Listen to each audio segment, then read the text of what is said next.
بسم اللہ الرحمن الرحیم اللہم صلی علی محمد و آل محمد.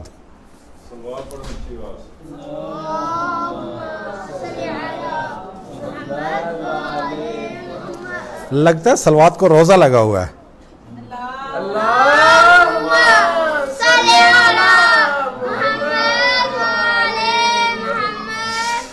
آج ہمارا جو درس ہوگا روزانہ کے درس سے ہٹ کے ہر روز جو ہمارا آن لائن لائیو درس ہوتا ہے وہ سورہ عنکبوت کی تفسیر پہ ہو رہا ہے. تو آج کا درس ہمارا سورہ فاتحہ کی مختصر تشریح کے بارے میں ہوگا.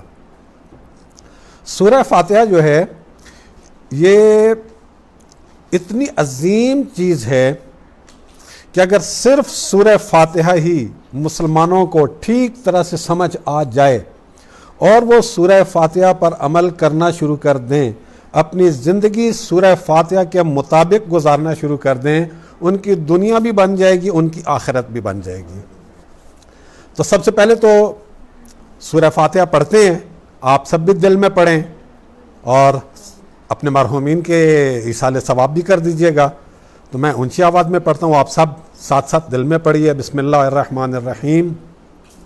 الحمدللہ رب العالمین الرحمن الرحیم مالک یوم الدین ایاک نعبد و ایاک نستعین اہدنا الصراط المستقیم صراط الذین انعمت علیہم غیر المغضوب علیہم ولا الضالین.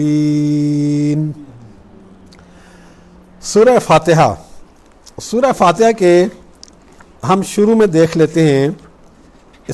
اس پر گفتگو کرنے سے پہلے ہم سورہ فاتحہ کے کچھ فضائل دیکھتے ہیں.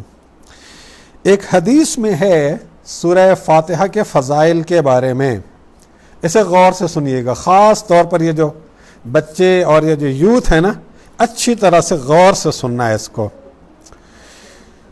کہ حدیث میں ہے کہ ان فاتحۃ الکتاب اشرف ما فی کنوز العرش، کہ عرش کے جتنے بھی خزانے ہیں نا، عرش کے خزانوں میں سب سے محترم، سب سے مکرم، سب سے افضل، سب سے برتر جو چیز ہے وہ سورہ فاتحہ ہے.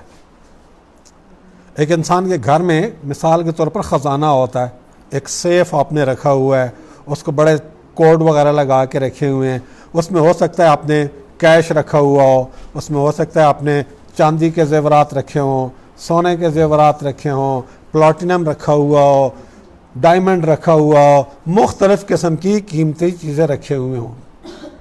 اسی طرح سے عرش کا بھی خزانے ہیں، اور عرش کے خزانے میں مختلف قسم کی قیمتی چیزیں موجود ہیں.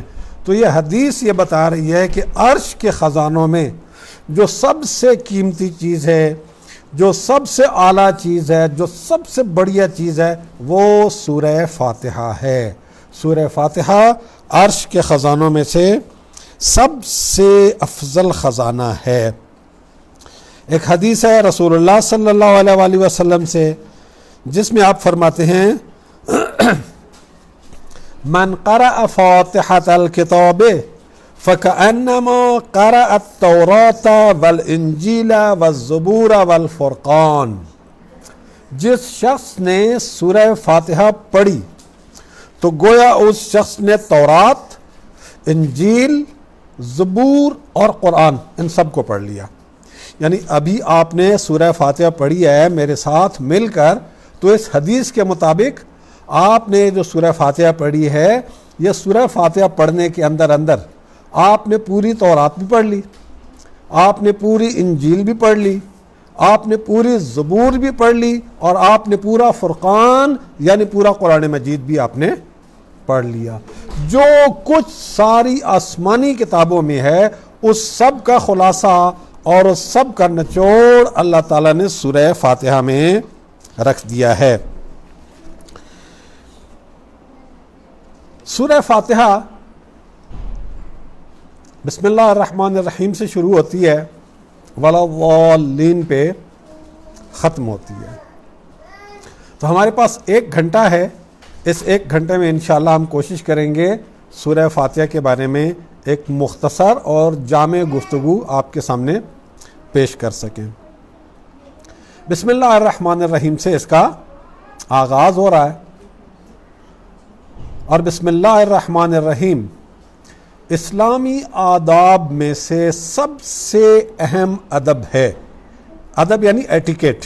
ہر فیملی کے کچھ ایٹیکیٹس ہوتے ہیں نا، بڑے اپنے چھوٹوں کو وہ ایٹیکیٹس سکھاتے ہیں اور ان ایٹیکیٹس کا خیال رکھنا ہوتا ہے۔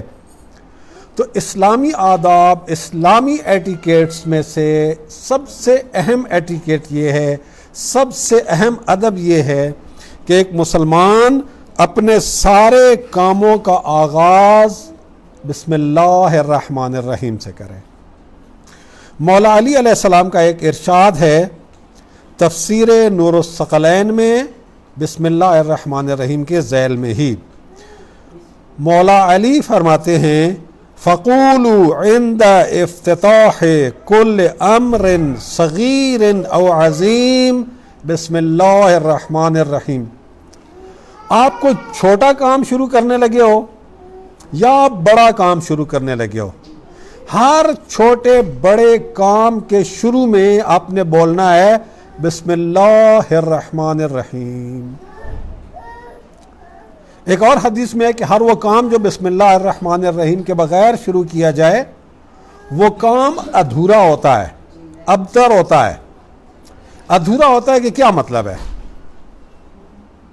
سمجھ آ رہی ہے نا؟ نامکمل۔ نامکمل کس لحاظ سے؟ آپ دیکھتے ہیں دنیا میں بہت سارے لوگ بہت سارے کام کرتے ہیں، کام تو ہو جاتے ہیں۔ فار ایگزامپل ایک خاتون ہے، کوکنگ کرنے کے لیے اس نے کوکنگ شروع کی، بسم اللہ الرحمن الرحیم پڑھے بغیر بریانی بنانی شروع کر دی، بریانی بہترین بن گئی۔ اسی طرح سے کوئی اور کام آپ نے شروع کیا، بسم اللہ الرحمن الرحیم کے بغیر کیا، کام آپ کا پورا ہو گیا۔ تو یہ کہنے کا کیا مطلب ہے کہ وہ کام ابتر ہوتا ہے، نامکمل ہوتا ہے، ادھورا ہوتا ہے؟ اس کا مطلب کیا ہے؟ اس کے مطلب کو سمجھنے کی ضرورت ہے۔ آپ جو بھی کام بسم اللہ الرحمن الرحیم پڑھ کے شروع کرتے ہیں نا، وہ کام بن جاتا ہے عبادت۔ بسم اللہ الرحمن الرحیم پڑھے بغیر کام کریں گے، کام ہو گیا۔ آپ نے کھانا بنانا ہے، کھانا بنا لیا، گاڑی سٹارٹ کرنی ہے، گاڑی سٹارٹ ہو گئی، ڈرائیونگ کر کے آپ نے جہاں جانا ہے آپ چلے گئے، پہنچ گئے۔ جتنے بھی کام کرنے ہیں دنیاوی لحاظ سے کام آپ کے پورے ہو گئے۔ لیکن جب آپ بسم اللہ الرحمن الرحیم پڑھتے ہو تو پھر آپ کا یہ عمل بن جاتا ہے عبادت۔ پھر جب عبادت بن جاتا ہے نا تو اس کا آپ کو آخرت میں بھی ثواب ملتا ہے۔ آپ بسم اللہ الرحمن الرحیم پڑھ کے گاڑی سٹارٹ کرتے ہو، گاڑی آپ روز سٹارٹ کرتے ہو، لیکن جب آپ بسم اللہ الرحمن الرحیم پڑھ کے گاڑی سٹارٹ کرو گے یہ بن جائے گا عبادت، اس کا آخرت میں آپ کو ثواب ملے گا۔ لیکن اگر آپ نے بسم اللہ الرحمن الرحیم پڑھے بغیر گاڑی سٹارٹ کی، گاڑی چلا دی، گاڑی تو چل پڑے گی، آپ کراچی بھی پہنچ جائیں گے، ظاہری طور پہ آپ اپنا کام مکمل کر کے آ بھی جائیں گے، لیکن آخرت میں اس پر آپ کو اجر و ثواب نہیں ملے گا۔ تو نامکمل ہونے کا اور ادھورا ہونے کا مطلب یہ ہے کہ آخرت میں پھر اس عمل پہ آپ کو کچھ نہیں ملے گا۔ لیکن جب آپ بسم اللہ الرحمن الرحیم پڑھ کے کام شروع کرتے ہیں، امپورٹنٹ پوائنٹ ایسے غور سے سنیے، اگر بسم اللہ الرحمن الرحیم پڑھ کے آپ ایک کام شروع کرتے ہیں اور وہ کام دنیاوی لحاظ سے پورا نہیں ہوتا، فار ایگزامپل آپ ڈاکٹر ہیں، آپ سرجری کرنے لگے ہیں، آپ نے اپنے مریض کی سرجری شروع کی، بسم اللہ الرحمن الرحیم، آپ نے سرجری شروع کی لیکن سرجری کامیاب نہیں ہوئی، پیشنٹ صحیح نہیں ہوا، پیشنٹ کی ڈیتھ ہو گئی، کام آپ کا دنیاوی لحاظ سے ادھورا رہا۔ لیکن چونکہ آپ نے بسم اللہ الرحمن الرحیم پڑھ کے یہ کام شروع کیا تھا، یہ کام بن گیا عبادت، آخرت میں آپ کو اس پر اس کا اجر و ثواب ضرور ملے گا۔ تو یہ ہے بسم اللہ الرحمن الرحیم کو اپنے ہر کام کے شروع میں پڑھنے کا اجر اور فائدہ۔ ایک اور پہلو سمجھ لیجئے، جتنی اہمیت پورے قرآن شریف میں سورہ فاتحہ کی ہے نا، سورہ فاتحہ میں اتنی اہمیت بسم اللہ الرحمن الرحیم کی ہے۔ ہم اپنی زندگی میں جتنے کام کرتے ہیں اس سے کوئی فائدہ حاصل کرنا چاہتے ہیں نا، کیوں بھائی، کیا خیال ہے زیب؟ ہم جو بھی کوئی کام کرتے ہیں اس سے کوئی فائدہ ہی حاصل کرنا چاہتے ہیں نا, کسی مقصد کے لیے. اسٹوڈنٹ جاتا ہے کالج میں, یونیورسٹی میں, اسکول میں, کیا حاصل کرنے کے لیے جاتا ہے؟ علم. علم کیا ہے؟ اللہ تعالیٰ کی رحمت ہے نا. آپ بازار جاتے ہیں اپنی بزنس میں, اپنے شاپ میں, رزق کمانے کے لیے. رزق کیا ہے؟ اللہ تعالیٰ کی رحمت ہے. آپ خدا نخواستہ بیمار ہو گئے, آپ ہاسپٹل میں جاتے ہیں تاکہ آپ کی صحت ٹھیک ہو جائے. صحت کیا ہے؟ اللہ تعالیٰ کی رحمت ہے. آپ اپنے کسی دوست عزیز سے ملنے کے لیے جاتے ہیں, آپ کے دوست عزیز رشتہ دار کیا ہیں؟ اللہ تعالیٰ کی رحمت ہے. تو ہم جو بھی کام کرتے ہیں, آپ یہاں آئے درس سننے کے لیے, درس قرآن, ظاہر سی بات ہے اللہ تعالیٰ کی رحمت ہے. آپ روزے رکھتے ہیں اللہ تعالیٰ کی رحمت حاصل کرنے کے لیے. نماز پڑھتے ہیں اللہ تعالیٰ کی رحمت حاصل کرنے کے لیے. زیارات پہ جاتے ہیں, حج پہ جاتے ہیں, عمرے پہ جاتے ہیں. جو بھی کام کرنا چاہتے ہیں اس کام سے آپ کوئی فائدہ حاصل کرنا چاہتے ہیں, اور فائدہ جو بھی ہے وہ اللہ کی رحمت ہی کی کوئی شکل ہے. طالب علم علم حاصل کرتا ہے, علم اللہ کی رحمت ہے. تاجر تجارت کرتا ہے, رزق کماتا ہے, اللہ کی رحمت ہے. سرکاری ملازم ہے, پرائیویٹ ملازم ہے, اپنی ملازمت پہ جاتا ہے رزق کمانے کے لیے, رزق اللہ تعالیٰ کی رحمت ہے. تو آپ کی ہر موومنٹ کچھ نہ کچھ حاصل کرنے کے لیے ہوتی ہے. آپ سڑک پہ کھڑے ہو کے دیکھیں, فیروز پور روڈ پر ہر گاڑی کو آتے جاتے دیکھیں, موٹر بائک کو آتے جاتے دیکھیں, پیدل آتے جاتے کو دیکھیں, تو ہر بندہ کچھ نہ کچھ حاصل کرنے کے لیے جا رہا ہے. تو جو کچھ بھی آپ حاصل کرنے کے لیے کوئی بھی عمل انجام دیتے ہیں وہ چیز اللہ کی رحمت ہی کی کوئی نہ کوئی شکل ہے. تو جب آپ ہر کام اللہ تعالیٰ کی رحمت حاصل کرنے کے لیے کرتے ہیں تو پھر آپ کو ایک ایسی ٹیکنیک اختیار کرنی چاہیے کہ آپ کے سارے کام اللہ تعالیٰ کی رحمت کے ساتھ جڑ جائیں. تو جب آپ بسم اللہ الرحمن الرحیم پڑھ کے کوئی بھی کام شروع کرتے ہیں تو آپ کا وہ کام اللہ کی رحمت کے ساتھ جڑ جاتا ہے, اللہ کی رحمت کے ساتھ کنیکٹ ہو جاتا ہے. تو آپ کے اس کام میں پھر اللہ تعالیٰ کی طرف سے رحمت ڈال دی جاتی ہے. پھر جب آپ اللہ تعالیٰ کا نام لے کے کوئی کام کرتے ہیں, آپ کہتے ہیں میں رحمان اور رحیم اللہ کے نام سے, یا اللہ تو رحمان اور رحیم رب ہے, تیرے نام سے میں یہ کام شروع کرنے لگا ہوں. تو جب آپ بسم اللہ الرحمن الرحیم پڑھ کے ہر کام کرنے کی عادت ڈال لیں گے, بولنے سے پہلے بسم اللہ الرحمن الرحیم, دیکھنے سے پہلے بسم اللہ الرحمن الرحیم, گھر سے نکلنے سے پہلے بسم اللہ الرحمن الرحیم, کھانے سے پہلے بسم اللہ الرحمن الرحیم, جب آپ ہر کام بسم اللہ الرحمن الرحیم سے کریں گے تو پھر کیا ہوگا؟ آپ بسم اللہ الرحمن الرحیم پڑھ کر جب کام کرنے لگیں گے تو اگر وہ کام غلط ہوا تو بسم اللہ الرحمن الرحیم نے آپ کو روک دینا ہے.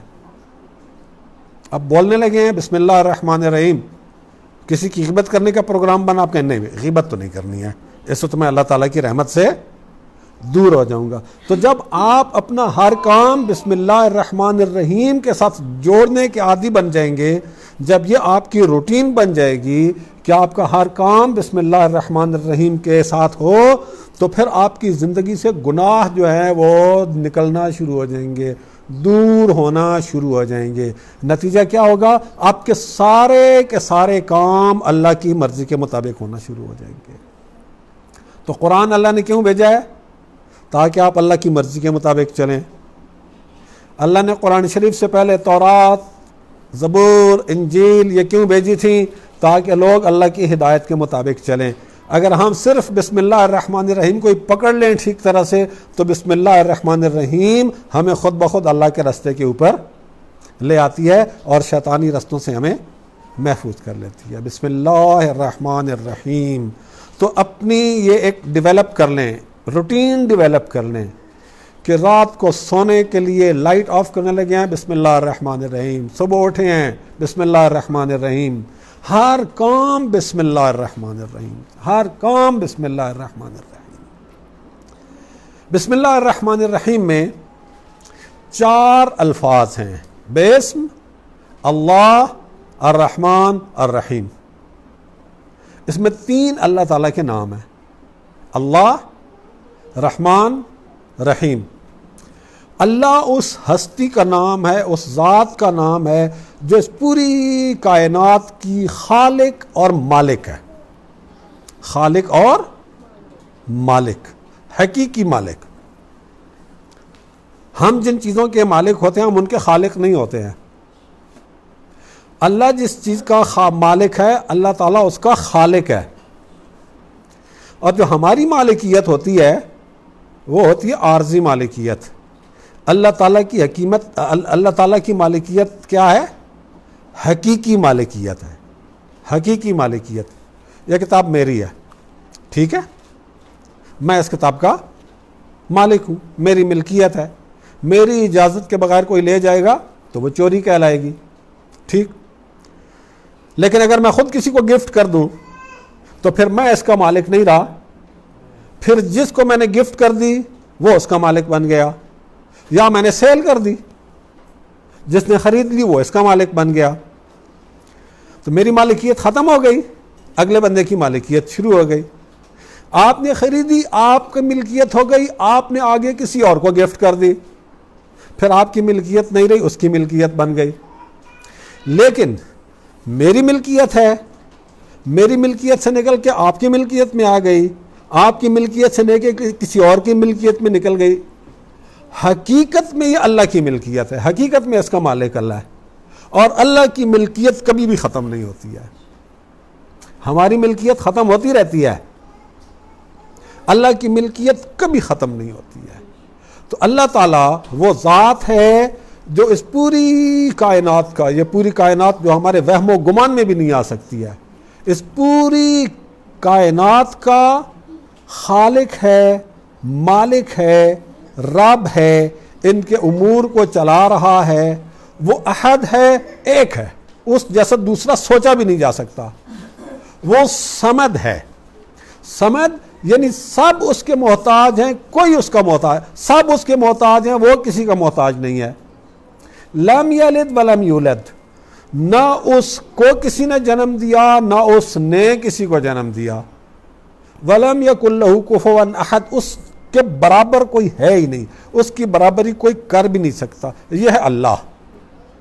تو اللہ کون ہے؟ جو احد ہے، جو صمد ہے، جو لم یلد ولم یولد ہے، ولم یکن لہ کفوا احد ہے، جو ہمارا اور اس ساری کائنات کا اور دنیا اور آخرت کا خالق اور مالک اور رب ہے۔ اللہ، یہ ہے اللہ کا مطلب، اس ذات کا اس طرح سے تعارف ہمیں سمجھ میں آ جاتا ہے۔ اب اس کی صفت بیان کی جا رہی ہے، الرحمن، وہ جو اللہ ہمارا آپ کا اس ساری کائنات کا، دنیا اور آخرت کا خالق، مالک اور پالنے والا ہے، وہ کون ہے؟ وہ اپنا تعارف کرا رہا ہے رحمان، اور دوسرا تعارف کرا رہا ہے رحیم۔ رحمان کے معنی بھی ہیں رحمت کرنے والا، رحیم کے معنی بھی ہیں رحمت کرنے والا، دونوں کے معنی ہیں رحمت کرنے والا، لیکن ان دونوں میں فرق بھی ہے۔ رحمان اور رحیم دونوں کے معنی ہے رحم کرنے والا، لیکن دونوں کے معنی میں فرق بھی ہے۔ رحمان اسے کہتے ہیں کہ جو ہر ایک پر رحم کرتا ہے، ہر ایک پر رحمت کرتا ہے۔ یعنی اللہ تعالیٰ نے جتنی چیزیں پیدا کی ہیں، یہ ساری کائنات، کوئی چیز ایسی نہیں ہے جس پر اللہ تعالیٰ نے رحمت نہ کی ہوئی ہو۔ یہ جو اللہ تعالیٰ نے پیدا کیا، پیدا کرنا بھی تو رحمت ہے نا۔ یہ تو پیدا کر کے اللہ تعالیٰ نے باقی رکھا ہوا ہے، یہ بھی تو رحمت ہے نا۔ تو اللہ تعالیٰ نے جو چیز پیدا کی ہے، ساری کی ساری، ہر چیز پر اللہ تعالیٰ کی رحمت ہے، لیکن ہر چیز پر اللہ کی رحمت برابر نہیں ہے، برابر نہیں ہے۔ ہم ایک مثال سمجھ لیں، ایک مثال کے ذریعے سے اللہ تعالیٰ نے پیدا کیے جمادات۔ جمادات جانتے ہیں؟ بے جان چیزیں، پتھر، پہاڑ، ریت، زمین، بے جان چیزیں۔ اللہ تعالیٰ نے ان کو پیدا کیا ہوا ہے اور ان کو اللہ تعالیٰ نے رکھا ہوا ہے، قائم رکھا ہوا ہے. تو ان کو پیدا کیا اللہ نے اپنی رحمت سے, ان کو قائم رکھا ہوا ہے اپنی رحمت سے. ان سے اوپر ایک اور درجہ ہے چیزوں کا, وہ ہیں نباتات, پودے, پلانٹس, جن کے اندر لائف ہوتی ہے. پودوں کے اندر لائف ہوتی ہے نا, لیونگ بینگ ہے نا پودے سارے, ان کے اندر لائف ہے, پتھر میں لائف نہیں ہے.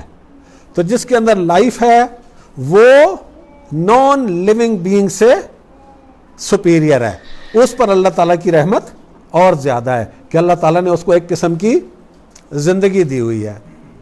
پودوں سے اوپر آ جائیں حیوانات, ان کی زندگی اور اچھی کوالٹی کی زندگی ہے, پودوں کی زندگی سے سپیریئر کوالٹی کی زندگی ہے جانوروں کی, اونٹ کی, ہاتھی کی, گائے کی, بھینس کی, بکری کی, ان ساری چیزوں کی.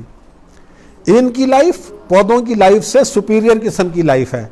تو ان پر اللہ تعالیٰ کی رحمت پودوں سے بھی زیادہ ہے.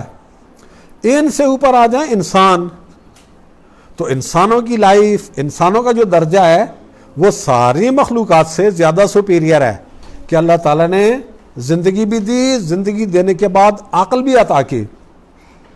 تو ان انسان کے اوپر جو رحمت ہے وہ ان سب سے زیادہ ہو گئی. اچھا, پھر اللہ تعالیٰ نے انسانوں کی ہدایت کے لیے رسول بھیجے, رسول اللہ صلی اللہ علیہ وآلہ وسلم آ گئے. اب جن لوگوں نے رسول اللہ صلی اللہ علیہ وآلہ وسلم کی ہدایت کو قبول کر لیا, مومن بن گئے, ان کے اوپر اللہ تعالیٰ کی مزید رحمت ہو گئی. پھر جیسے جیسے آپ کی ہدایت بڑھتی گئی اللہ تعالیٰ کی رحمت بڑھتی گئی, جیسے جیسے آپ کے ایمان کے درجات بڑھتے گئے اللہ تعالیٰ کی رحمت بڑھتی گئی, جیسے جیسے اللہ تعالیٰ کی محبت آپ کے دل میں بڑھتی گئی, جیسے جیسے تقویٰ بڑھتا گیا, جیسے جیسے معرفت بڑھتی گئی, جیسے جیسے آپ کی نیکیاں بڑھتی گئیں, اسی طرح اللہ تعالیٰ کی رحمت بھی آپ کے اوپر زیادہ سے زیادہ سے زیادہ سے زیادہ ہونی شروع ہو گئی. تو اب ایک اللہ تعالیٰ کی رحمت ہے سب کے اوپر, ایک اللہ تعالیٰ کی رحمت ہے مخصوص. مثلا جو رحمت مومن کے لیے ہے وہ عام انسان کے لیے نہیں ہے, جو رحمت انسان کے لیے ہے وہ جانوروں کے لیے نہیں ہے, جو رحمت جانوروں کے لیے ہے وہ پودوں کے لیے نہیں ہے, جو رحمت پودوں کے لیے ہے وہ جمادات کے لیے نہیں ہے. تو اللہ تعالیٰ کی رحمت کے درجات ہیں. تو وہ رحمت جو ہر چیز کے اوپر ہے, ہر چیز کے اوپر ہے, اسے کہتے ہیں رحمت رحمانیہ. تو رحمان کے معنی یہ ہیں, سن لیجئے, رحمان کے معنی یہ ہیں ایسا رحم کرنے والا جو سب پر رحم کرتا ہے, ایسا رحم کرنے والا جو سب کو اپنی رحمت سے نوازتا ہے. اور رحیم ہر ایک کو اس کے درجے کے لحاظ سے خصوصی رحمت دینے والا. سمجھ آ گئی؟ آپ انسان ہیں, انسان کی حیثیت سے اللہ تعالیٰ نے آپ کو ایک خصوصی رحمت عطا کی. پھر آپ مسلمان ہوئے تو وہ خصوصی رحمت اللہ تعالیٰ کی جو مسلمانوں کے لیے ہے, جو ایمان والوں کے لیے ہے, جو دوسروں کے لیے نہیں ہے, وہ خصوصی رحمت اللہ تعالیٰ نے آپ کو بھی عطا کر دی. پھر مسلمانوں میں سے جو محمد اور آل محمد کے ماننے والے ہیں ان کے اوپر خصوصی لطف ہے, خصوصی رحمت ہے, تو وہ خاص رحمت بھی محمد و آل محمد کے ماننے والوں کے اوپر ہے. تو ہر ایک کو اللہ تعالیٰ رحمت سے نوازتا ہے, لیکن نوازتا کیسے؟ جیسے جیسے اس کا درجہ ہوتا ہے, جیسے جیسے اس کا مقام ہوتا ہے. تو رحمان کے معنی ہے سب کو اپنی رحمت سے نوازنے والا. رحیم کے معنی یہ ہیں ہر ایک کو اس کے درجے کے لحاظ سے خصوصی رحمت دینے والا. جس رحمت کے درجے کا وہ مستحق ہے اسے اس درجے کی رحمت دینے والا, اسے کہتے ہیں رحیم. تو اللہ تعالیٰ یہاں پر اپنا تعارف کرا رہا ہے رحمان اور رحیم کی حیثیت سے. عام طور پہ ہمارے ہاں کیا ہوتا ہے, ڈرایا جاتا ہے, اللہ تعالیٰ کو ایک ڈراؤنی چیز بنا کے پیش کیا جاتا ہے. اللہ تعالیٰ کہہ رہا ہے میں ڈراؤنی چیز نہیں ہوں بھائی, میں رحمان اور رحیم رب ہوں تمہارا. ہم عام طور پہ کہتے ہیں اچھا لوگ موت سے ڈرتے ہیں, کئی لوگ ہوتے ہیں انہیں مرنے کا خوف ہوتا ہے, پتہ نہیں کیا ہوگا, پتہ نہیں کیا ہوگا, پتہ نہیں کیا ہوگا. تو یہ بنیادی طور پر وہ موت کا خوف نہیں ہوتا, اپنے اعمال کا, اپنے کرتوتوں کا خوف ہوتا ہے جو ہم نے کیے ہیں. ورنہ اگر بندے نے اپنے اعمال ٹھیک رکھے ہوئے ہو نا تو پھر تو موت کا پرابلم ہی کوئی نہیں ہے. آپ بتائیں آپ میں سے کوئی بندہ ایسا ہے جو اپنی ماں کے پاس جاتے ہوئے ڈرتا ہو؟ ہیں کوئی بندہ؟ آپ کہیں باہر گئے ہوئے ہیں, وہ ڈر اور ہے, وہ ڈر بھی محبت اور احترام ہے. تو کوئی بندہ اپنی ماں سے ڈرتا نہیں ہے, وہ ڈر وہ احترام ہے. وہ جسے ہم کہتے ہیں نا فلاں شخص بڑا ڈرتا ہے جی اپنے باپ سے, فلاں شخص بڑا ڈرتا ہے جی اپنی ماں سے, تو اس کا مطلب یہ نہیں ہے کہ ماں یا باپ کو کلاشن کوف لے کے کھڑے ہوئے ہیں. اس کا مطلب ہے ان کی عظمت اس کے سامنے اتنی ہے کہ وہ ان کے سامنے جھکا رہتا ہے اور ان کے سامنے کوئی بدتمیزی نہیں کرتا اور ان کی مرضی کے خلاف نہیں چلتا ہے. ورنہ ماں یا باپ بیڈ پہ پڑے ہوئے ہوں, ہیل بھی نہ سکتے ہوں, بندہ کہتا ہے یار اپنے باپ سے ڈرتا ہے, اپنی ماں سے ڈرتا ہے. مطلب کیا؟ تعظیم. یہاں ماں باپ سے ڈرنے کا مطلب ہے تعظیم. تو اللہ سے ڈرنے کا مطلب بھی بنیادی طور پر اللہ تعالیٰ کی تعظیم ہے. ورنہ تو کیا کہا جاتا ہے کہ اللہ تعالیٰ 70 ماؤں سے بھی زیادہ رحم کرنے والا ہے. یہ 70 کا جو لفظ ہے نا, یہ صرف کثرت کے لیے ہے. اچھا 70 نہ ہو 80 ہو تو پھر کیا 70 ماؤں کا پیار اللہ سے زیادہ ہو جائے گا؟ نہیں, 80 مائیں ہونا تو 80 سے بھی زیادہ ہے. 80,000 ہو جائیں تو اس سے بھی زیادہ ہے. 80 کروڑ مائیں ہونا کسی بندے کی اور سب کا پیار اکٹھا کر دیں, اس سے بھی زیادہ ہے اللہ تعالیٰ کا پیار. 80 ارب مائیں ہونا کسی شخص کی, سگی مائیں ہوں, 80 ارب سگی مائیں ہوں کسی بندے کی, ان کا پیار اکٹھا کر دیں, اللہ تعالیٰ کی رحمت اس سے بھی زیادہ ہے. تو یہ 70 کا لفظ جو استعمال کیا گیا ہے یہ کثرت کو بیان کرنے کے لیے, کثرت کو بیان کرنے کے لیے. تو اللہ تعالیٰ جو اپنا تعارف کرا رہا ہے رحمان اور رحیم کے طور پر, تو اس لیے کر رہا ہے تاکہ اس کے بندے جو ہیں وہ اس کے قریب آئیں, اس سے بھاگے نہیں. انہیں پتہ ہو کہ ہم نے جو چیز ہمیں چاہیے وہ تو ہمارے رحمان اور رحیم رب کے پاس ہے, ہمارے رحمان اور رحیم رب کے خزانے میں ہے. تو اپنے رحمان اور رحیم رب کے قریب آئیں. اچھا, رحمان اور رحیم کے حوالے سے ایک اور بات سن لیجئے کہ اللہ تعالیٰ نے کہا بسم اللہ الرحمن الرحیم, پھر آیا الحمدللہ رب العالمین. کوئی ضروری بات ہے؟ اگر کوئی ضروری بات ہے تو ہم تھوڑا سا وقفہ دے دیتے ہیں. صلوات پڑھیں بآواز بلند.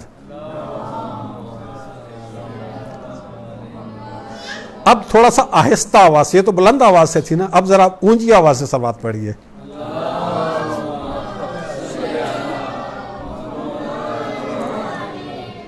اوکے, بسم اللہ الرحمن الرحیم, اس کے بعد الحمدللہ رب العالمین, پھر الرحمن الرحیم, پھر الرحمن الرحیم.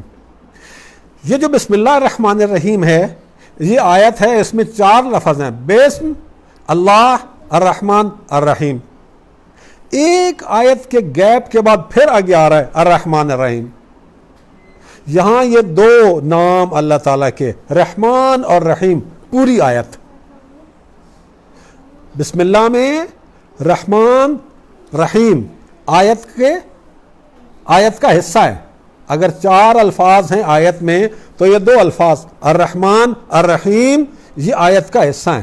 لیکن الحمدللہ رب العالمین کے بعد الرحمن الرحیم, یہ دونوں نام اللہ تعالیٰ کے مل کر پوری آیت بنتے ہیں. پھر آگے چلیں, سورہ رحمان آ جاتی ہے. سورہ رحمان بسم اللہ الرحمن الرحیم, اور اس کے بعد الرحمن. دیکھیں بسم اللہ الرحمن الرحیم یہ کہا ہے اللہ تعالیٰ نے, اور بسم اللہ الرحمن الرحیم کہنے کے بعد صرف الرحمن اور آیت پوری. الرحمن ایک ہی لفظ, ایک ہی نام اللہ تعالیٰ کا, آیت پوری. الرحمن الرحیم 2 نام, آیت پوری. بسم اللہ الرحمن الرحیم یہ 2 نام, آیت کا آدھا. کیوں اللہ تعالیٰ اس قدر اپنی رحمت کا ذکر کر رہا ہے؟ کیوں اللہ تعالیٰ اس قدر اپنی رحمت کا ذکر کر رہا ہے؟ تاکہ بندوں کو پتا ہو کہ دنیا اور آخرت کی ہر رحمت اس کے ہاتھ میں ہے. آپ کو اس دنیا میں بھی جو رحمت ملنی ہے وہ اللہ سے ملنی ہے، آخرت میں جو رحمت ملنی ہے وہ بھی اللہ تعالیٰ سے ملنی ہے۔ آپ اندازہ کریں اللہ تعالیٰ نے جتنی رحمتیں ہمیں عطا کی ہیں، ان رحمتوں میں دیکھیے سب سے بڑی رحمت کیا ہے؟ محمد و آل محمد۔ محمد و آل محمد جیسے ہادی، محمد و آل محمد جیسے رہنما، اس سے بڑی کوئی نعمت، اس سے بڑی کوئی رحمت ہے؟ کس نے دیا ہے؟ اللہ تعالیٰ نے دیا ہے۔ تو اس دنیا میں جو رحمت ہے وہ بھی اللہ تعالیٰ کی طرف سے، آخرت میں جو رحمت ہے وہ بھی اللہ تعالیٰ کی طرف سے۔ لہٰذا احادیث میں ہے کہ اللہ تعالیٰ جو ہے، احادیث میں اور دعاؤں میں ہے، یا رحمان الدنیا والآخرہ ورحیمہما، اے اللہ تو دنیا میں بھی رحمان اور رحیم ہے اور آخرت میں بھی رحمان اور رحیم ہے۔ آخرت میں رحمان اور رحیم ہونے کا کیا مطلب ہے؟ رحمان کی میں نہیں، سب پر رحمت کرنے والا، تو جو جنت میں جائیں گے سب پر رحمت ہوگی، لیکن سب پر رحمت برابر کی ہوگی؟ برابر کی نہیں ہوگی۔ جیسا جیسا کسی کا ایمان ہوگا، جیسا جیسا کسی کا تقویٰ ہوگا، جیسا جیسا کسی کا عمل صالح ہوگا، جیسی جیسی کسی کی نیکیاں ہوں گی، اس حساب سے اس پر اللہ تعالیٰ کی رحمت زیادہ ہوتی چلی جائے گی۔ یہ جو اسٹوڈنٹس بیٹھے ہوئے ہیں، اپنے اسکول میں گراف بنانے سیکھے ہوں گے نا؟ گراف آپ بناتے ہیں، گراف میں کیا ہوتا ہے؟ ہاریزونٹل ایکسس اور ورٹیکل ایکسس۔ یہ جو رحمان ہے نا، رحمان اللہ تعالیٰ کی رحمت کو انڈیکیٹ کرتا ہے ہاریزونٹل ایکسس پہ، سب کے لیے رحمت، اور رحیم اللہ تعالیٰ کی رحمت کو انڈیکیٹ کرتا ہے ورٹیکل ایکسس میں۔ تو آپ جن کو گراف کی سمجھ ہے نا، وہ رحمان اور رحیم کو بڑی آسانی سے سمجھ سکتے ہیں۔ رحمان اللہ تعالیٰ کی رحمت ہاریزونٹل ایکسس پر، اور رحیم اللہ تعالیٰ کی رحمت ورٹیکل ایکسس پر۔ تو اللہ تعالیٰ جو اپنی رحمت کا اتنا ذکر کر رہا ہے، تو یہی ہمیں بتانا چاہ رہا ہے، میرے بندو تمہیں دنیا چاہیے تو تمہاری دنیا کی ہر چیز میرے خزانے میں ہے، میرے ساتھ جڑ جاؤ، اور آخرت چاہیے تو تمہاری آخرت میں بھی جو کچھ تمہیں چاہیے وہ میرے خزانے میں ہے، میرے ساتھ جڑ جاؤ۔ اللہ تعالیٰ چاہتا ہے کہ ہم اس کے ساتھ جڑ جائیں۔ ایک جملہ آپ سنیے غور سے، صلوات پڑھیں بآواز بلند۔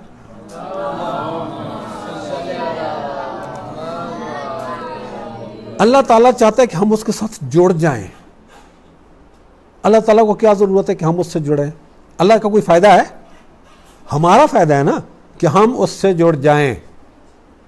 اپنی زندگی میں دیکھیں، اپنے معاشرے میں دیکھیں، کوئی بندہ M N A M P A بن جائے، اپنے رشتہ داروں کو لفٹ ہی نہیں کراتا، وزیر بن جائے، اپنے دوستوں اور رشتہ داروں کو لفٹ نہیں کراتا۔ کل تک آپ کا بہت اچھا دوست تھا، آج وزیر بن گیا، ایم این اے بن گیا، ایم پی اے بن گیا، اور اس نے نمبر ہی چینج کر دیا۔ اب آپ فون کر رہے ہیں، فون پک ہی نہیں کر رہا۔ آپ کو کہیں سے مل جاتا ہے، آپ سلام کرتے ہیں، سلام کا جواب بھی بڑے نخرے سے دیتا ہے۔ آپ کو اس سے کوئی کام ہو، آپ کہتے ہیں یار ہمارا دوست تھا، ابھی وزیر بن گئے، ایم این اے بن گئے، ایم پی اے بن گئے، چلیں یہ کام ہے، اس سے کہتے ہیں، آپ کو ٹائم ہی نہیں دیتا۔ تو یہ دنیا کے چھوٹے چھوٹے عہدے کسی کو مل جائیں، وہ ہمیں لفٹ ہی نہیں کراتے ہیں۔ اللہ تعالیٰ لفٹ لے کے بیٹھا ہوا ہے، میرے بندو آؤ میرے پاس، میرے بندو آؤ میرے پاس، میرے بندو آؤ میرے پاس۔ وہ لفٹ کرا رہا ہے، ہم لفٹ نہیں کرا رہے ہیں اللہ تعالیٰ کو۔ کتنی بدبختی ہے ہماری، اللہ تعالیٰ ہمیں لفٹ کرا رہا ہے، ہم اللہ تعالیٰ کو لفٹ نہیں کرا رہے ہیں۔ امام سجاد علیہ السلام کا ایک جملہ ہے بڑا خوبصورت۔ اب رات کو جب نماز شب کے لیے اٹھتے تھے، تو نماز شب کے لیے جب اٹھتے تھے، وضو کر کے مصلی پہ جاتے تھے، جہاں نماز پہ جاتے تھے، تو آپ فرمایا کرتے تھے کہ یا اللہ تو میرا اور اس ساری کائنات کا بادشاہ ہے، دنیا کے سارے بادشاہ اس وقت سوئے ہوئے ہیں، انہوں نے اپنے دروازوں کے باہر باڈی گارڈز بٹھائے ہوئے ہیں، اس وقت کوئی شخص دنیا کے کسی بادشاہ کے پاس اپنی حاجت لے کے نہیں جا سکتا۔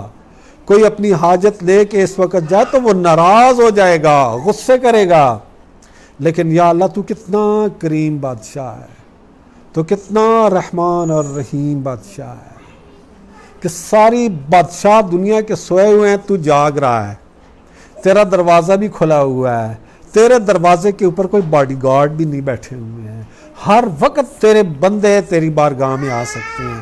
میں تیرا بندہ اس وقت تیری بارگاہ میں حاضر ہوا ہوں۔ تو دیکھیں اللہ تعالیٰ چاہتا ہے کہ ہم اس کے ساتھ جڑے رہیں، اس کے ساتھ جڑیں گے تو ہماری دنیا بھی آباد ہو جائے گی، ہماری آخرت بھی آباد ہو جائے گی۔ تو ہمیں اللہ تعالیٰ کے ساتھ اپنا تعلق اس طرح سے بنانا ہے کہ ہمیں معلوم ہو کہ وہ ہمارا رحمان اور رحیم رب ہے، ہماری دنیا بھی اس کے ہاتھ میں ہے، ہماری آخرت بھی اس کے ہاتھ میں ہے۔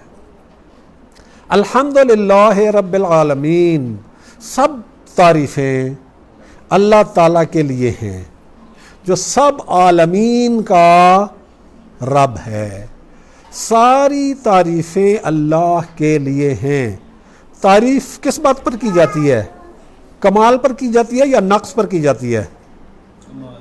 کمال پر، خوبی پر۔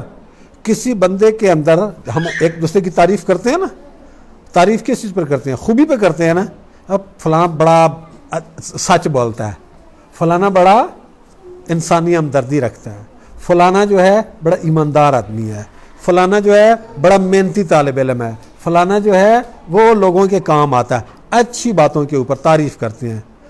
اور اگر فلانا بڑا جھوٹ بولتا ہے، یہ تعریف ہے؟ بڑا چیٹر ہے، 2 نمبر ہے، یہ تعریف ہے؟ نہیں۔ تعریف ہوتی ہے خوبیاں۔ اب خوبیوں کی 2 قسمیں ہوتی ہیں، خوبیوں کی 2 قسمیں ہوتی ہیں جن کے اوپر تعریف کی جا سکتی ہے۔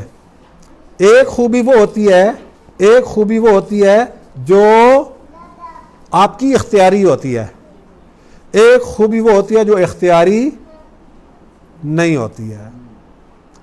آپ پھول کی تعریف کرتے ہیں، پھول بہت خوبصورت ہے، تو جو پھول خوبصورت بنا ہے، پھول اپنے اختیار سے خوبصورت بنا ہے۔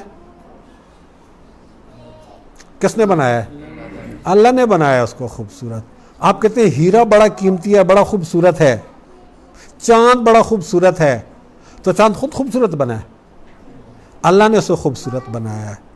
تو وہ تعریف جو اختیاری نہیں ہوتی ہے، اس کی کوئی اتنی زیادہ امپورٹنس نہیں ہوتی ہے۔ ایک تعریف وہ ہوتی ہے جو آپ کے اختیاری کمال پہ ہوتی ہے۔ آپ سچ بولتے ہو، ہم کہتے ہیں فلاں شخص سچ بولتا ہے، تو سچ بولنا اپنے اختیار میں ہے یا نہیں ہے؟ آپ اپنے اختیار سے بولتے ہیں نا۔ آپ جھوٹ بھی بول سکتے ہیں لیکن آپ سچ بولتے ہیں۔ فلاں شخص نماز مس نہیں کرتا، پکا نمازی ہے، آپ اپنے اختیار سے پکے نمازی ہیں۔ فلاں شخص بہت ایماندار ہے، اپنے اختیار سے پکے ایماندار ہیں۔ تو وہ تعریف جو اس خوبی پہ کی جائے جو اختیاری ہوتی ہے، اختیاری، اس تعریف کو بولتے ہیں عربی زبان میں حمد۔ حمد، اردو میں تو ہم کہتے ہیں نا سب تعریفیں اللہ تعالیٰ کی ہیں، لیکن عربی میں تعریف کے لیے 2 لفظ استعمال ہوتے ہیں، حمد اور مدح۔ ٹھیک ہے؟ تو مدح بھی تعریف کو کہتے ہیں، حمد بھی تعریف کو کہتے ہیں۔ حمد اس تعریف کو کہتے ہیں جو اختیاری کمالات پہ ہو، اختیاری خوبیوں پہ ہو۔ اللہ تعالیٰ کی جب تعریف کی جاتی ہے تو اس کا مطلب ہے کہ اللہ تعالیٰ کی جتنی بھی خوبیاں ہیں، جتنے بھی کمالات ہیں، وہ اختیاری ہیں، سورج کی طرح سے نہیں ہیں، چاند کی طرح سے نہیں ہیں۔ چاند رات کو روشنی دیتا ہے، مجبور ہے، اس نے دینا ہی دینا ہے، وہ ایسے نہیں کر سکتا کہ آپ کو روشنی دے اس کو نہ دے، اس نے ہر ایک کو روشنی دینی ہے۔ اس نے یزید کے گھر پہ بھی چمکنا ہے، امام حسین کے گھر پہ بھی چمکنا ہے۔ سورج ہے، اس نے روشنی بھی دینی ہے، حرارت بھی دینی ہے، اس نے سب کو دینا ہے۔ سورج نے جو فائدہ پہنچانا ہے اس کے اختیار میں نہیں ہے کہ پہنچائے یا نہ پہنچائے، لیکن اللہ تعالیٰ کی جتنی بھی خوبیاں ہیں، جتنے بھی کمالات ہیں، یہ سارے کے سارے اختیاری ہیں۔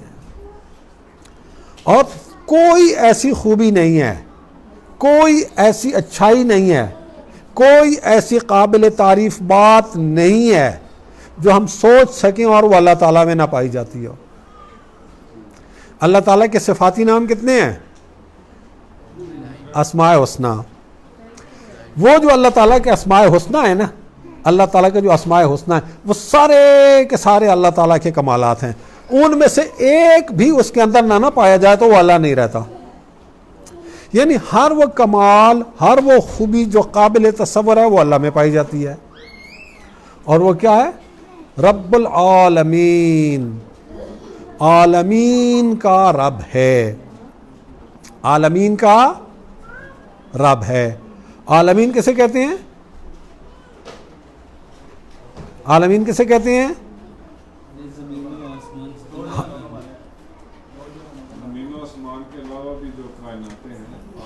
عالمین جو ہے نا، عالمین ایک قسم کی جو چیزیں ہوتی ہیں نا، ایک قسم کی چیزیں، ان کے مجموعے کو کہا جاتا ہے عالم۔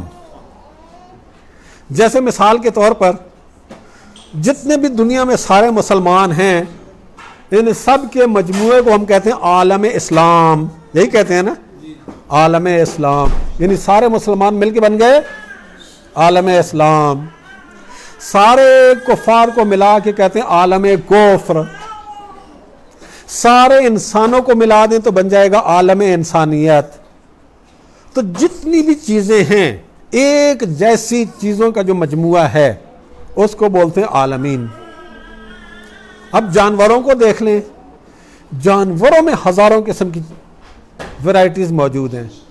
چیونٹی دیکھ لیں مثال کے طور پر، جتنی بھی چیونٹیاں ہیں ساری چیونٹیوں کو ملا لیں تو بن جائے گا چیونٹیوں کا عالم۔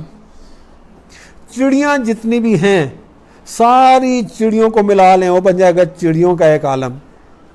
جتنے بھی کبوتر ہیں دنیا میں ساری ویرائٹیز ملا لیں، سارے کے مجموعے کو کہیں گے کبوتروں کا عالم۔ جتنے بھی ہرن اس دنیا میں موجود ہیں ان سب ہرنوں کو اکٹھا کر دیں گے، وہ بن جائے گا ہرنوں کا عالم۔ تو جتنی بھی چیزیں ہیں، جتنی بھی چیزیں ہیں، ہر چیز کے مجموعے کو کہتے ہیں عالم، اور ان سب کے کو جب پلورل بناتے ہیں تو بن جاتا ہے عالمین۔ یعنی یوں سمجھ لیں کہ اللہ تعالیٰ کے علاوہ جو کچھ بھی ہے، اللہ تعالیٰ کے علاوہ جو کچھ بھی ہے وہ سارے کا سارا عالمین کے اندر آتا ہے۔ سمجھ آ گئی؟ اللہ تعالیٰ کے علاوہ جو کچھ بھی ہے وہ سارے کا سارا عالمین میں آتا ہے، اور اللہ تعالیٰ کیا ہے؟ عالمین کا رب ہے۔ اللہ تعالیٰ عالمین کا رب ہے۔ رب یعنی خالق، مالک اور پالنے والا۔ تو اللہ تعالیٰ کے علاوہ کوئی رب نہیں ہے۔ جب اللہ تعالیٰ عالمین کا رب ہے تو اللہ تعالیٰ کے علاوہ جو کچھ بھی ہے وہ سب کا سب عالمین کے اندر آتا ہے۔ رسول اللہ بھی عالمین کا حصہ ہیں، مولا علی بھی عالمین کا حصہ ہیں، ائمہ معصومین بھی عالمین کا حصہ ہیں۔ تو مولا علی کا رب کون ہے؟ اللہ ہے۔ رسول اللہ صلی اللہ علیہ وسلم کا رب کون ہے؟ اللہ ہے۔ ائمہ معصومین سلام اللہ علیہم اجمعین کا رب کون ہے؟ اللہ ہے۔ وہ جب نماز پڑھتے تھے رسول اللہ صلی اللہ علیہ وسلم اور مولا علی جب نماز پڑھتے تھے، امام حسن اور امام حسین جب نماز پڑھتے تھے تو وہ جب جماعت کراتے تھے تو میرے اور آپ جیسے مومنین ان کے پیچھے کھڑے ہو کے نماز پڑھتے تھے، تو امیر المومنین علیہ السلام، امام حسن علیہ السلام، امام حسین علیہ السلام، امام سجاد علیہ السلام، سارے ائمہ رسول اللہ صلی اللہ علیہ وسلم، یہ سب کے سب اللہ کی بارگاہ میں کھڑے ہو کے کہا کرتے تھے الحمدللہ رب العالمین۔ یہ سب اللہ تعالیٰ کی بارگاہ میں رکوع کر کے کہتے تھے سبحان ربی العظیم وبحمدہ۔ سب اللہ تعالیٰ کی بارگاہ میں سجدہ کر کے کہتے تھے سبحان ربی الاعلی۔ تو رب کون ہے؟ رب اللہ ہے جو محمد و آل محمد کا بھی رب ہے۔ رب وہ ہے جس کے سامنے محمد و آل محمد بھی سجدہ کرتے ہیں اور کہتے ہیں کہ ہمارے رب تو عظیم الشان رب ہے، ہم تیری بارگاہ میں سجدہ کر رہے ہیں، تو بلند مرتبہ عالی شان رب ہے، ہم تیری بارگاہ میں سجدہ کر رہے ہیں۔ تو رب صرف اور صرف اللہ تعالیٰ ہے، اللہ تعالیٰ کے سوا کوئی رب نہیں ہے، اور الحمدللہ رب العالمین کے بعد پھر الرحمن الرحیم آ رہا ہے۔ الرحمن الرحیم کے معنی میں آپ کو بتا چکا ہوں، رحمان سب پر رحم کرنے والا، رحیم ہر ایک پر اس کے ظرف کے حساب سے رحم کرنے والا۔ آپ اپنا ظرف بڑھاتے چلے جاؤ، وہ رحمت بڑھاتا چلا جائے گا۔ دریا ہے نا، دریا ہے، آپ ایک گلاس لے کے جاتے ہو پانی بھرنے کے لیے دریا سے، دریا آپ کو گلاس بھر دے گا، لیکن آپ جگ لے کے چلے جاؤ تو دریا آپ کا جگ بھر دے گا۔ دریا میں کمی ہونی ہے؟ کوئی نہیں ہونی۔ آپ بالٹی لے کے چلے جاؤ، وہ آپ کی بالٹی بھر دے گا۔ آپ بڑا ڈرم لے کے چلے جاؤ، وہ آپ کا ڈرم بھر دے گا۔ آپ بڑا ٹینکر لے کے چلے جاؤ، وہ آپ کا ٹینکر بھر دے گا، بالکل مائنڈ نہیں کرے گا۔ آج آپ گلاس لے کے گئے ہو نا اور آپ نے بھر لیا دریا سے، کل آپ جگ لے کے چلے جاؤ، دریا بالکل مائنڈ نہیں کرے گا، یار تم جگ لے کے آ گئے ہیں۔ آپ جگ لے کے جاتے ہیں، اگلے دن آپ بالٹی لے کے چلے گئے، دریا نے مائنڈ نہیں کرنا کہ یار میں دیتا ہوں تو اس کا مطلب یہ تھوڑی ہے کہ اب تم بالٹی لے کے آ جاؤ۔ آپ بالٹی لے کے جائیں گے وہ بالٹی بھرے گا، آپ ڈرم لے کے جائیں گے وہ ڈرم بھر کے دے گا، آپ ٹینکر لے کے جائیں گا وہ ٹینکر بھر کے دے گا، بالکل مائنڈ نہیں کرے گا۔ اللہ تعالیٰ بھی یہی کہہ رہا ہے، اپنا ظرف بڑھاتا جا بندے، اپنا ظرف بڑھاتا، تیرا جیسا ظرف ہوگا نا، یہ ظرف بڑھانا تیرے ہاتھ میں ہے، ظرف بڑھاتا جا، میں اپنی رحمت بڑھاتا چلا جاؤں گا، میں اپنی رحمت بڑھاتا چلا جاؤں گا، اپنی رحمت بڑھاتا چلا۔ اور جس کا سب سے بڑا ظرف ہے، جس کا سب سے بڑا ظرف ہے، جس کا سب سے بڑا ظرف ہے، اس کو اللہ نے اتنی رحمت عطا کی کہ اس کو رحمت للعالمین بنا دیا۔ اندازہ کریں نا، تو کوئی پابندی نہیں ہے، بڑھائیں اپنا ظرف، نیکیوں پہ نیکیاں کرتے چلے جائیں، اللہ کی مخلوق کے لیے رحمت اور محبت اپنے دل میں پیدا کرنا شروع کر دیں۔ اگر آپ چاہتے ہیں کہ اللہ تعالیٰ آپ کو اپنی رحمت سے زیادہ نوازے، آپ اپنی رحمت کا ٹینک بڑا کریں۔ آپ اپنی رحمت کا ٹینک کیسے بڑا کریں؟ اللہ کی مخلوق کے ساتھ رحمت کے ساتھ پیش آنا شروع کر دیں۔ بچے ہیں، ماں باپ کے ساتھ رحمت سے پیش آنا شروع کر دیں، اپنے بہن بھائیوں کے ساتھ رحمت سے پیش آنا شروع کر دیں۔ آپ کہیں کام کرتے ہیں، اپنے کولیگز کے ساتھ رحمت سے پیش آنا شروع کر دیں۔ آپ کہیں باس ہیں، اپنے سبارڈینیٹس کے ساتھ رحمت سے پیش آنا شروع کر دیں، اپنے پڑوسیوں کے ساتھ رحمت سے پیش آنا شروع کر دیں، غریب لوگوں کے ساتھ رحمت سے پیش آنا شروع کر دیں۔ بہت اچھی اور قیمتی گاڑی پر آپ سڑک کے اوپر جا رہے ہیں، گردن میں سریا نہ ہو، وہ جو پیدل چلنے والے لوگ ہیں ان کے لیے بھی رحمت کے ساتھ کہ میری اس بڑی گاڑی کی وجہ سے، میری بے احتیاطی کی وجہ سے، میری اوور سپیڈنگ کی وجہ سے کسی کو کوئی نقصان نہ ہو جائے، کسی کو کوئی تکلیف نہ پہنچ جائے۔ رحمت، جتنا آپ اللہ کی مخلوق کے لیے رحمت اپنے دل کے اندر پیدا کریں گے، اتنا آپ کی رحمت کا ٹینک بڑھتا چلا جائے گا، اور جتنا آپ کی رحمت کا ٹینک بڑھتا چلا جائے گا، اللہ آپ کی رحمت کا ٹینک بھرتا چلا جائے گا۔ سو ویری ایزی، کوئی راکٹ سائنس نہیں ہے، کوئی راکٹ سائنس نہیں ہے۔ آپ اللہ تعالیٰ کی مخلوق کے ساتھ رحمت سے پیش آنا شروع کر دیں، آپ کا جو رحمت والا ٹینک ہے وہ بڑھنا شروع ہو جائے گا، آپ کا ٹینک بڑھنا شروع ہو جائے گا، اللہ تعالیٰ آپ کا ٹینک بھرنا شروع کر دے گا۔ بہت آسان ہے، اللہ تعالیٰ یہی کہہ رہا ہے، جوڑ جا بندے میری رحمت کے ساتھ۔ تو اللہ تعالیٰ یہ کہہ رہا ہے الحمدللہ رب العالمین، سب تعریفیں اللہ تعالیٰ کے لیے ہیں جو سب عالمین کا رب ہے، اور کیسا رب ہے؟ رحمان اور رحیم رب ہے، رحمان اور رحیم رب ہے۔ پھر آگے آ رہا ہے مالک یوم الدین، مالک یوم الدین، قیامت کے دن کا مالک، اسی کے ہاتھ میں قیامت کے دن کی ساری بادشاہی۔ اس دنیا میں تو چھوٹی چھوٹی بادشاہیاں ہیں نا، ہر بندہ اپنی جگہ پہ بادشاہ ہے۔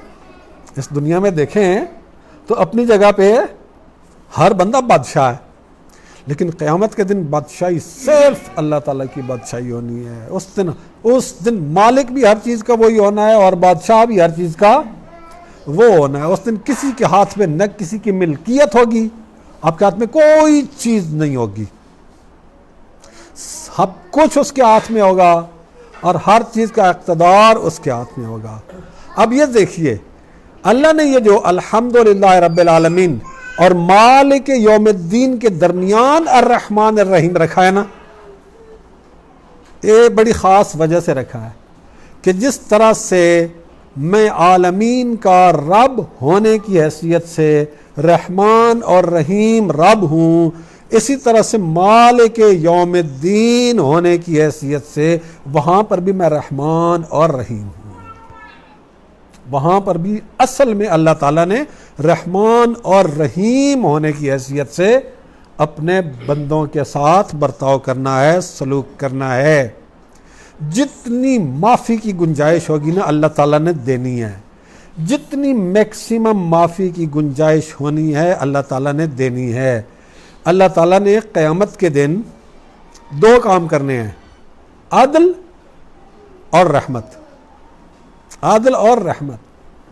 اللہ تعالیٰ کا عادل بھی بنیادی طور پر اللہ تعالیٰ کی رحمت ہے، اس لیے کہ وہ ظالم نہیں ہے۔ ظلم بے رحمی ہوتا ہے، سمجھ آئیے، ظلم بے رحمی ہوتا ہے۔ عادل قیامت کے دن اللہ تعالیٰ کی رحمت کا سب سے کم درجہ ہوگا، اور قیامت کے دن عادل جو ہے نا، عادل قیامت کے دن اللہ کے دشمنوں کے لیے ہوگا۔ یاد رکھیے، اللہ کے جو بندے ہیں نا، جو ایمان والے ہیں، ان کے لیے عدل نہیں ہوگا، ان کے لیے فضل ہوگا، ان کے لیے رحمت ہوگی۔ بلکہ جو اللہ تعالیٰ کے دشمن ہیں نا، ان کے لیے بھی صرف عدل نہیں ہوگا، ان کو بھی اللہ تعالیٰ نے جو چھوٹ ہو سکنی ہے نا وہ ان کو بھی ملنی ہے۔ لیکن کچھ ایسے بڑے بڑے گناہ ہیں کہ جن کی اگر سزا نہ دی جائے تو پھر وہ مظلوم کے اوپر ظلم ہو جائے گا، تو وہاں اللہ تعالیٰ نے مجرم کو ضرور سزا دینی ہے۔ جہاں سزا نہ دینا مظلوم کے اوپر ظلم ہو جائے۔ ظلم اللہ کرتا نہیں ہے، ظلم اللہ تعالیٰ کرتا نہیں ہے۔ تو اللہ تعالیٰ نے قیامت کے دن وہ لوگ جو جہنم میں بھی جائیں گے نا، ان کے سارے گناہوں کی سزا نہیں ملے گی، چھوٹے موٹے بہت سارے گناہ اللہ تعالیٰ نے ویسے ہی بخش دینے ہیں۔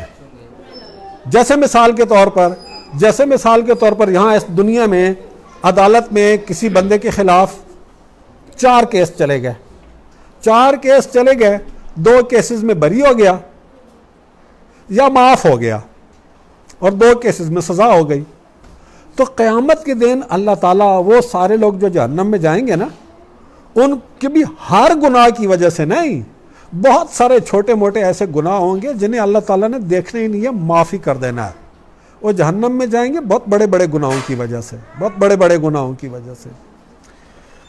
چھوٹے چھوٹے گناہوں کی وجہ سے اللہ پکڑے تو کسی کو بھی نہ چھوڑے۔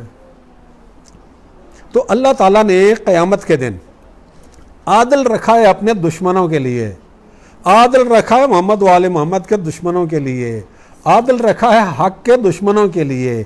لیکن جو اس کے بندے ہیں، جو مومن ہیں، چاہے گناہگار ہی کیوں نہیں ہیں، ان کے لیے اللہ تعالیٰ نے رحمت رکھی ہوئی ہے کہ آپ کی ایک نیکی کے اوپر کم از کم 10 گنا اجر، کم از کم 10 گنا منیمم ہے۔ یہ منیمم آپ کی نیکی کے اوپر منیمم اجر 10 گنا ہے۔